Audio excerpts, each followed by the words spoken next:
सबैलाई स्वागत छ।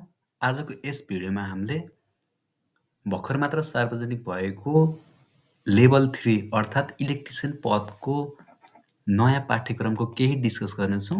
पुरानो पाठ्यक्रम र नयाँ पाठ्यक्रममा के परिवर्तन भयो र के कुराहरू एड भयो भन्ने कुराहरू डिस्कस गर्नेछौँ।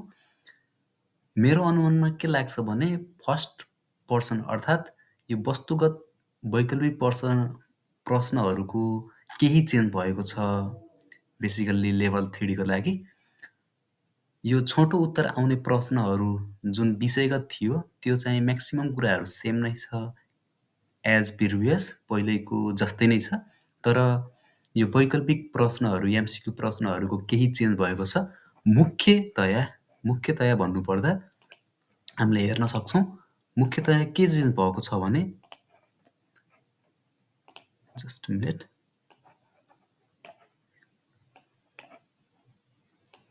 मुख्यतया पहिला चाहिँ एमसिक्यू क्वेसन 25 वटा आउँथ्यो। प्रत्येकको वेटेज 2 नम्बर हुन्थ्यो र 50 नम्बर हुन्थ्यो भने अहिले चाहिँ कतिवटा आउने भयो? अहिले चाहिँ 50 वटा एमसिक्यू आउँछ र प्रत्येकको वेटेज 1 नम्बर छ र टोटल नम्बर चाहिँ कति हुने रहेछ? 50 हुने रहेछ। मेन डिफरेन्ट भनेको एमसिक्यू क्वेसनमा यही नै हो। पहिला 25 वटा क्वेसन आउँथ्यो, अहिले चाहिँ 50 वटा क्वेसन आउँछ। 50 वटा क्वेसन चाहिँ कसरी आयो भन्दा चाहिँ एमा वेटेज बढाएको छ। यहाँ हेर्न सक्छौँ institutional know how and general knowledge भनेको संस्था सम्बन्धी सामान्य जानकारी र सामान्य ज्ञानको कुराहरूमा यसमा एड गरेको छ। पहिला हेर्न सक्थ्यौँ हामीले पहिलाको सिनेरियोमा चाहिँ यसमा मात्र 2 वटा एमसिक्यू क्वेसन आउँथ्यो भने अहिले यसबाट 10 वटा एमसिक्यू क्वेसन आउँछ। यो पोर्सनमा चाहिँ वेटेज बढाएको छ र यसबाट पहिला सर्ट क्वेसन 5 नम्बरको एउटा मात्र क्वेसन आउँथ्यो भने अहिले सर्ट क्वेसन 2 टा आउँछ। ओके, अब हेर्छौँ हामीले एक बाई एक मेन डिफरेन्ट भनेको के हो, अरू केही चेन्ज भएको छ भने त्यो कुराहरू हामीले डिस्कस गर्नेछौँ। ओके, नयाँ पाठ्यक्रमतिर गएँ म। नयाँ पाठ्यक्रममा भनिएको छ प्रथम चरणको लिखित परीक्षा चाहिँ 100 नम्बरको हुनेछ। पहिला पनि 100 नम्बरकै थियो जसमा चाहिँ 50 नम्बर एमसिक्यू थियो 25 वटा क्वेसनको पहिला। अहिले चाहिँ 50 वटा एमसिक्यू एक नम्बरको भएर 50 वटा भयो, 50 नम्बर भयो र सर्ट क्वेसन चाहिँ 5 वटा आउँछ। 10 वटा क्वेसन आउँछ, प्रत्येकको 5 नम्बर हुन्छ, यो 50 भयो।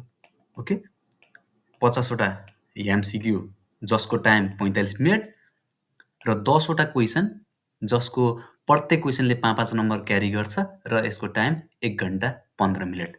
र यहाँ हेर्न सक्छौँ अब भनेको छ 100 नम्बर चाहिँ लिखित भयो प्रथम चरणको र अन्तर्वार्ता 20 नम्बर। प्रथम चरण पास भइसकेपछि मात्र अन्तर्वार्ताको चरणमा जानेछ। र यहाँ केही कुराहरू भनेको छ त्यो कुरालाई मैले अलिकति फोकस गर्न चाहेँ। लिखित परीक्षाको माध्यम भाषा नेपाली र अङ्ग्रेजी अथवा नेपाली र अङ्ग्रेजी दुवैमा हुन सक्छ। कैयौँ साथीहरूले सोधिरहनु भएको हुन्छ मलाई नेपाली र अङ्ग्रेजी दुवैमा लेख्न मिल्छ त सर भनेर। अवश्य पनि नेपाली र अङ्ग्रेजी तपाईँले दुवै ल्याङ्ग्वेज प्रयोग गर्न सक्नुहुनेछ। लिखित परीक्षामा सोधिने प्रश्न सङ्ख्या र अङ्कभार यथासम्भव सम्बन्धित पत्र विषयमा दिएअनुसार हुनेछ। भनेको प्रत्येक क्वेसनको वेटेज अथवा क्यारी भनेको यो सिलेबसमा दिएअनुसारै हुनेछ। वस्तुगत वैकल्पिक मल्टिपल चोइस प्रश्न गलत उत्तर दिएमा प्रत्येक गलत उत्तर बाबत 20% कट्टा गरिनेछ, तर उत्तर दिएमा त्यस बाबत अङ्क दिइने छैन र अङ्क कट्टा पनि गरिने छैन। भनेको हजुरले एउटा क्वेसन मिस्टेक गर्नुभयो भने तपाईँको 0.2 मार्क्स माइनस हुन्छ। भनेको एउटा क्वेसन मिस्टेक गर्नुभयो भने 0.2 मार्क्स माइनस हुन्छ र 5 वटा क्वेसन मिस्टेक गर्नुभयो भने 1 नम्बर चाहिँ टोटल नम्बरबाट माइनस हुने गर्दछ। ओके, वस्तुगत वैकल्पिक हुने परीक्षामा परीक्षार्थीले उत्तर लेख्दा अङ्ग्रेजीको ठुलो क्यापिटल अक्षर एबिसिडीमा लेख्नु पर्नेछ। ठुलो क्यापिटल एसे सानो एबिसिडीमा लेख्न हुँदैन। सानो अक्षर स्मल लेटर एबिसिडी लेखेको अथवा अन्य कुनै सङ्केत गरेको भए सबै उत्तर पुस्तिका रद्द हुन्छ। र याद गर्नुहोला इक्जाममा सानो अक्षरमा लेख्ने र अरू कुनै एक्स्ट्रा कुराहरू लेखेको खण्डमा चाहिँ सबै उत्तर पुस्तिका रद्द हुन सक्छ। 5 नम्बर भनेको छ बहुवैकल्पिक प्रश्नहरू हुने परीक्षामा कुनै प्रकारको क्याल्कुलेटर लान पाइने छैन। भनेको यो इक्जाममा क्याल्कुलेटर लान पाइने छैन। विषयगत प्रश्न हुने पत्र विषयमा प्रत्येक खण्डका प्रश्नका लागि छुट्टा-छुट्टै उत्तर पुस्तिका हुनेछन्। परीक्षार्थीले प्रत्येक खण्डका प्रश्न सोही भाग खण्डमा उत्तर पुस्तिकामा लेख्नुपर्नेछ। भनेको प्रथम खण्ड र दोस्रो खण्ड छ भने 2 वटा उत्तर पुस्तिका हुनेछ र प्रथम खण्डको उत्तरहरू एउटा पुस्तिकामा र दोस्रो खण्डको उत्तरहरू अर्को पुस्तिकामा लेख्नुपर्नेछ। यस पाठ्यक्रम योजना अन्तर्गत पत्र विषयका विषयवस्तु जोसुकै कुरा लेखिएको भए तापनि पाठ्यक्रममा परेका कानुन, ऐन, नियम, विनियम तथा नीतिहरू परीक्षाको मितिभन्दा 3 महिना अगाडि संशोधन भएको वा संशोधन भई हटाइएको वा थपघट गरिएको भए कायम राखेकोलाई एक पाठ्यक्रममा परेको सम्झनुपर्छ। भनेको 3 महिनासम्मको चाहिँ एडिटलाई चाहिँ पाठ्यक्रममा राखेको सम्झिनु पर्यो। ओके, प्रथम चरणको परीक्षाबाट छनौट भएका उम्मेदवारलाई मात्र दोस्रो चरण अथवा अन्तर्वार्तामा बोलाइनेछ अथवा समावेश गरिनेछ र यो स्वीकृत भएको मिति चाहिँ मङ्सिर 21 गते हो। ओके, अब लाग्यौँ हामी एक बाई एक के कुराहरू छ त यो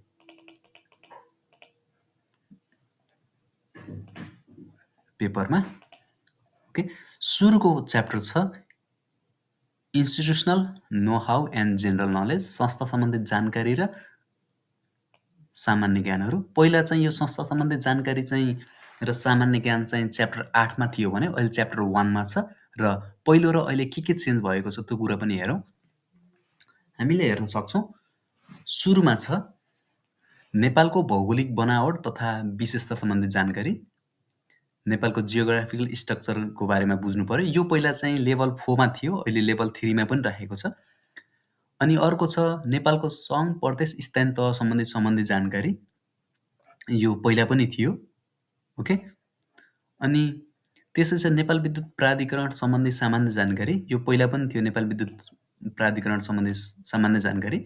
अनि त्यसपछि छ नेपालका विभिन्न विद्युत केन्द्रका क्षमता र ती केन्द्रमा रहेका ठाउँ सम्बन्धी जानकारी। भनेको नेपालमा रहेका हाइड्रो पावर प्लान्टहरूको क्षमता र तिनीहरूको सामान्य जानकारी, लाइक कालीगण्डकी, मर्स्याङ्दी, कुलेखानीहरूको बारेमा सामान्य जानकारी लिनु पर्यो। ओके, अनि त्यसपछि छ यो 3वटा चाहिँ ऐनहरू चाहिँ लेभल पहिला 4 र 5 मा थियो, अहिले चाहिँ लेभल 3 मा पनि राखेको छ। 5 मा भनेको छ विद्युत चोरी नियन्त्रण ऐन 2058 को कसुर मानिने अवस्था, कस्तो अवस्थामा कसुर मानिन्छ, दण्ड सजायको अवस्था र विद्युत चोरी नियन्त्रण नियमावली 2059 को विद्युत आपूर्ति बन्द गर्न सकिने, पुनः विद्युत लाइन जडान गरिने र पुरस्कार सम्बन्धी व्यवस्था। र यो विद्युत चोरी नियन्त्रण ऐन 2058 को सम्पूर्ण जानकारी र विद्युत चोरी नियन्त्रण नियमावली 2059 को सम्पूर्ण जानकारीको मैले छुट्टै भिडियो बनाएको छु। यदि तपाईँले चाहनुहुन्छ भने त्यो भिडियो पनि हेर्न सक्नुहुन्छ। कुन अवस्थामा हामीले दण्ड सजायको व्यवस्था गरिएको हुन्छ र कुन अवस्थामा आपूर्ति बन्द गरिन्छ र पुनः जडान गरिन्छ र पुरस्कार गरिने अवस्थाहरू के हुन् भनेर मैले छुट्टै जानकारी गराएको छु। अर्को टपिक्समा एड भएको टपिक्स चाहिँ के हो भने यो 3वटा पोइन्टहरू एड भएको छ। 3वटा पोइन्टहरूमा छ अर्को सेकेन्ड चाहिँ के छ भने नेपाल विद्युत प्राधिकरण प्रचलित कर्मचारी सेवा शर्त विनियमावली, विधा आचरण र विभागीय सजाय सम्बन्धी व्यवस्था, यो चाहिँ नेपाल विद्युत प्राधिकरणको कर्मचारी विनियम हेर्नु पर्यो। ओके, यसको मैले लिङ्क राखिदिनेछु PDF यदि तपाईँले हेर्न चाहनुहुन्छ भने। अर्को छ नेपाल विद्युत प्राधिकरण प्रचलित विद्युत महसुल सङ्कलन विनियमावली, उपभोक्ता वर्गीकरण, भनेको कति टाइपका कस्टमर हुन्छन्, मिटर जडान, विद्युत महसुल, न्यूनतम शुल्क, डिमान्ड शुल्क र इनर्जी शुल्क सम्बन्धी सामान्य जानकारी चाहिँ हुनु पर्यो। यो 3वटा पोइन्टहरू कम्प्लिट नयाँ छन्। यो 3वटा पोइन्टमा हामीले मैले छुट्टै भिडियो बनाउनु पनि कोसिस गर्नेछु, जसमा 2 वटा चोरी नियन्त्रण ऐन र चोरी नियन्त्रण नियमावली पर्यो 2058 र 2059। त्यसैगरी नेपाल विद्युत प्राधिकरणको कर्मचारी सेवा विनियमन र त्यसैगरी नेपाल विद्युत प्राधिकरणको प्रचलित महसुल सङ्कलन गर्ने विनियमावलीको बारेमा हामीले डिस्कस गर्ने कोसिस गर्नेछौँ आगामी भिडियोमा।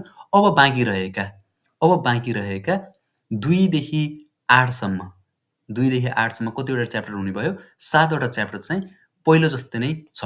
अब चेन्ज भएको के हुनसक्छ त हेरौँ है त। यो फन्डामेन्टल अन्तर्गत types of wiring, introduction to safety and devices, series and parallel connection of battery, introduction measuring unit of electrical quantity, introduction to electrical measuring devices, difference between conductor and cable, and three-phase, four-wire and single-phase two-wire systems, phase and line voltage ल phase and line current को बारेमा as previous नै छ। यिनीहरू केही पनि change भएको छैन। भनेको च्याप्टर 2 चाहिँ पहिलेकोबाट पढ्दा हुन्छ, केही पनि चेन्ज भएको छैन। अब लागौँ च्याप्टर 3। अहिलेको च्याप्टर 3 र पहिलाको च्याप्टर 3 उही नै हो। त्यसमा पावर प्लान्ट, विद्युत उत्पादनको बारेमा कुराहरू पढ्नुपर्नेछ, जसमा चाहिँ general concept of hydro power generation, hydro power सम्बन्धी सामान्य जानकारी लिनु पर्यो। Introduction to run of river, storage type of hydro power plant, hydro power प्लान्टहरूमध्ये स्टोरेज र रन अफ रिभरको बारेमा केही जानकारी लिनु पर्यो र general concept of hydro power and diesel power generation. यो डिजेल पावर जेनेरेसन चाहिँ पहिला 4 र 5 लेभलहरूको लागि थियो भने अहिले चाहिँ 3 लेभलको बारेमा पनि डिजेल पावर प्लान्ट एड गरेको छ। यो भनेको एड भएको पोर्सन भयो। च्याप्टर 2 मा केही पनि एड थिएन, च्याप्टर 3 मा के भयो? एउटा टपिक एड भयो। अब लागौँ general concept of wind and PV energy. यो पनि कम्प्लिटली नयाँ एड गर्यो। विन्ड इनर्जीले कसरी काम गर्छ र पिभी सोलर पावर प्लान्टले कसरी काम गर्छ। डिजेल, सोलर र विन्ड नयाँ 3 वटा टपिक्सहरू इनर्जी जेनेरेसनमा एड भयो। ओके, अब लागौँ इलेक्ट्रिकल मसिनतर्फ। इलेक्ट्रिकल मसिनमा 4 वटा टपिक्सहरू छन्। As previous, use of generator, motor and transformer, generator, motor र ट्रान्सफर्मरको उपयोगिता, purpose of parallel operation of generator and transformer, generator र ट्रान्सफर्मरको प्यारल अपरेसन कसरी गरिन्छ, र necessary of black start generator in power station, विद्युत गृहमा ब्ल्याक स्ट्याट युनिटको आवश्यकता किन पर्दो रहेछ भनेर चाहिँ पढ्नुपर्ने थियो, र use of station transformer in power station, power स्टेसनमा स्टेसन ट्रान्सफर्मरको आवश्यकता किन पर्दो रहेछ भनेर चाहिँ यो पनि एज प्रिभियस सेम नै छ, केही पनि चेन्ज भएको छैन। ओके, इलेक्ट्रिकल मसिनमा केही चेन्ज भएन, चेन्ज भनेको जेनेरेसनमा भयो। ओके, अब लागौँ control and protection. Control and प्रोटेक्सनमा पनि पहिलेको जस्तै नै छ। कन्ट्रोल एन्ड प्रोटेक्सनमा केही पनि चेन्ज छैन। कन्ट्रोल एन्ड प्रोटेक्सनमा अन्तर्गत चाहिँ हामीले necessity of DC system in power station and substation, power station सब स्टेसनमा डिसी सिस्टमको आवश्यकता, function of circuit breakers and relay in power station substation, सब स्टेसनमा सर्किट ब्रेकर तथा रिलेको किन आवश्यक पर्छ भनेर पढ्नुपर्नेछ। अनि purpose of using current and potential transformer in substation and generating station, भनेको सब स्टेसन र पावर स्टेसनहरूमा सिटी र पिटीको आवश्यकता बारेमा पढ्नुपर्छ। त्यसै गरी importance of surge arrester for protection of line and equipment against lightning, लाइटनिङबाट बच्नका लागि चाहिँ सर्ज एरिस्टरको युजको बारेमा पढ्नु पर्यो। Cause of system tripping and their remedies, प्रणाली आवृद्ध हुने कारण र तिनका निराकरणका कुराहरू पढ्नुपर्ने भयो, र importance of earthing of electrical इक्विपमेन्टको लागि चाहिँ अर्थिङको आवश्यकता, र लास्ट टपिक्स भनेको introduction to safety tools and device and their quality checking. यो 5 वटा पनि एज प्रिभियस सेम छ, भनेको कन्ट्रोल एन्ड प्रोटेक्सनमा नै केही चेन्ज छैन। ओके, अब लागौँ substation and transmission line. Substation and transmission लाइनमा पनि 1 2 3 4 5 एउटा कुरा एड भएको छ सब स्टेसन एन्ड ट्रान्समिसन लाइनमा। सब स्टेसन एन्ड ट्रान्समिसन लाइनमा चाहिँ स्विच यार्ड तथा सब स्टेसन जडान हुने उपकरणहरू सेम नै रह्यो। Use of circuit breaker and isolator in substation, सब स्टेसनमा सर्किट ब्रेकर र आइसोलेटरको युजको बारेमा पढ्नु पर्यो। त्यसपछि general idea of system voltage for transmission and distribution. Transmission र डिस्ट्रिब्युसनमा कुन भोल्टेजहरू प्रयोग गरिन्छ त्यो जानकारी लिनु पर्यो। Types of conductor and insulator use in overhead transmission line. Transmission लाइनमा कुन ओभरहेड ट्रान्समिसन लाइनमा कुन कन्डक्टर र कस्ता इन्सुलेटर प्रयोग गरिँदो रहेछ त्यो जानकारी लिनु पर्यो। र important of earth wire in overhead transmission line. Transmission लाइनमा चाहिँ ओभरहेड ट्रान्समिसन अर्थ वायरको आवश्यकताको बारेमा चाहिँ हामीले पढ्नु पर्यो। ल यो टपिक्स चाहिँ एड गर्यो। ल हेर्नु है के एड गर्यो। विद्युतीय गाडी, यसका प्रयोग हुने मोटर तथा ब्याट्रीको बारेमा सामान्य जानकारी। भनेको general concept of electrical vehicle and it's motor and battery. विद्युतीय गाडीहरूमा चाहिँ कुन किसिमका ब्याट्री लाग्छ र कुन किसिमका मोटरहरू प्रयोग गरिन्छ त्यसको बारेमा सामान्य जानकारी भनेर नयाँ टपिक्स एड गर्यो। र यो टपिक्स चाहिँ सब स्टेसन ट्रान्समिसन लाइनमा अर्को एड गर्यो। माथिको हाम्रो जेनरेसनमा चाहिँ 3वटा एड गरेको थियो। के एड गरेको थियो जेनरेसनमा? डिजेल पावर प्लान्ट, विन्ड र सोलर पावर प्लान्टको बारेमा केही जानकारी एड गरेको थियो भने अब यसमा सब स्टेसन एन्ड ट्रान्समिसन लाइनमा चाहिँ विद्युतीय गाडी र यसमा प्रयोग हुने मोटर र ब्याट्रीको बारेमा सामान्य जानकारी पढ्नु भनेर एड गर्यो। अब लागौँ वितरण तथा कन्ज्युमर सर्भिस भनेको डिस्ट्रिब्युसन एन्ड कन्ज्युमर ग्राहक सेवाको बारेमा जानकारी। अब त्यसमा चाहिँ पहिला पनि 6वटै टपिक्स थियो, अहिले पनि 6वटा टपिक्स छ, जस अन्तर्गत हामीले चाहिँ types of conductor and insulator use in distribution system. Distribution सिस्टममा प्रयोग हुने कन्डक्टर र इन्सुलेटर, ट्रान्समिसन लाइनमा प्रयोग हुने कन्डक्टर र इन्सुलेटर र डिस्ट्रिब्युसन सिस्टममा प्रयोग हुने कन्डक्टर र इन्सुलेटर फरक हुन्छ। र यस अन्तर्गत हामीले वितरण प्रणालीमा प्रयोग हुने कन्डक्टर र इन्सुलेटरको बारेमा जानकारी लिनुपर्नेछ। त्यसपछि छ types and size of consumer service cable. ग्राहकको घरमा लगिने तार किसिम र साइजहरूको बारेमा चाहिँ जानकारी लिनु पर्यो। र अर्को छ introduction to consumer service connection. ग्राहकको घरमा लगिने विद्युतको कनेक्सन सम्बन्धी जानकारी र त्यसका साथसाथै connection method of main switch and energy meter. Main switch र इनर्जी मिटरलाई कसरी कनेक्ट गरिन्छ त्यो जानकारी लिनु पर्यो। र अर्को छ इन्ट्रोडक्सन टु फ्युज, एमसिबी, इएलसिबी, आरसिसिबी र एमसिसिबी। यो 3वटा टपिक्स 2टा टपिक्स यहाँ थपेछ। सुरुमा फ्युज, एमसिबी र एमसिसिबी मात्र पढ्नुपर्ने थियो। अहिले चाहिँ इएलसिबी र आरसिसिबीको बारेमा पनि जानकारी लिनु पर्यो। र यो एड गर्यो। यसको बारेमा मैले छुट्टै भिडियो गराउँछु यो के हो भनेर। ओके। अर्को छ connection for distribution transformer to high and low voltage side with necessary accessories. भनेको वितरण ट्रान्सफर्मरलाई हाई भोल्टेज र लो भोल्टेजमा कसरी कनेक्सन गरिन्छ र यस कनेक्सनका लागि आवश्यक पर्ने नेसेसरी एसेसरिजको बारेमा पनि जानकारी लिनु पर्यो। ओके। अब छ पहिलाको लागि 7औं च्याप्टर र अहिलेको लागि 8औं च्याप्टर।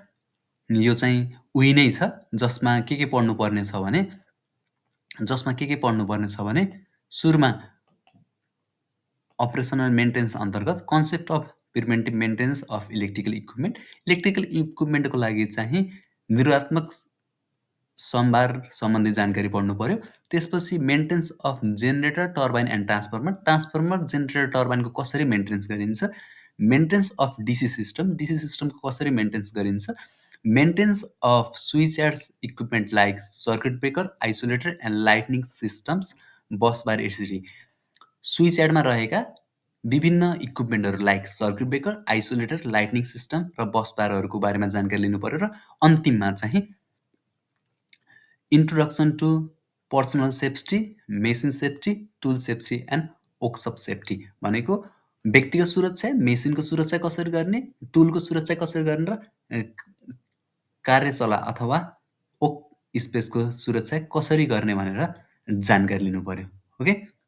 अब यसो गर्दै गर्दा पहिला चाहिँ एउटा यो के थियो भने पहिला चाहिँ एउटा टपिक्स बढी थियो जसमा चाहिँ safety precaution during operation and maintenance of equipment safety, rule and regulation भनेर थियो। अहिले चाहिँ रुल एन्ड रेगुलेसन पढ्नु पर्दैन कि पर्सनल सेफ्टी, मेसिन सेफ्टी र वर्क स्पेस सेफ्टीको बारेमा जानकारी लिनु पर्यो। र अब यो भिडियोलाई समराइज गर्नुपर्दा मैले के भन्न चाहेँ भने मेन चेन्ज भएको कुरा भनेको पहिला एमसिक्यू क्वेसन चाहिँ 45 मिनटको थियो, अहिले पनि 45 मिनटकै छ। पहिला 25 वटा क्वेसन, इच क्वेसन 2 नम्बरको हुन्थ्यो भने अहिले चाहिँ 50 वटा क्वेसन छन् र इच क्वेसन 1-1 नम्बरको छन्।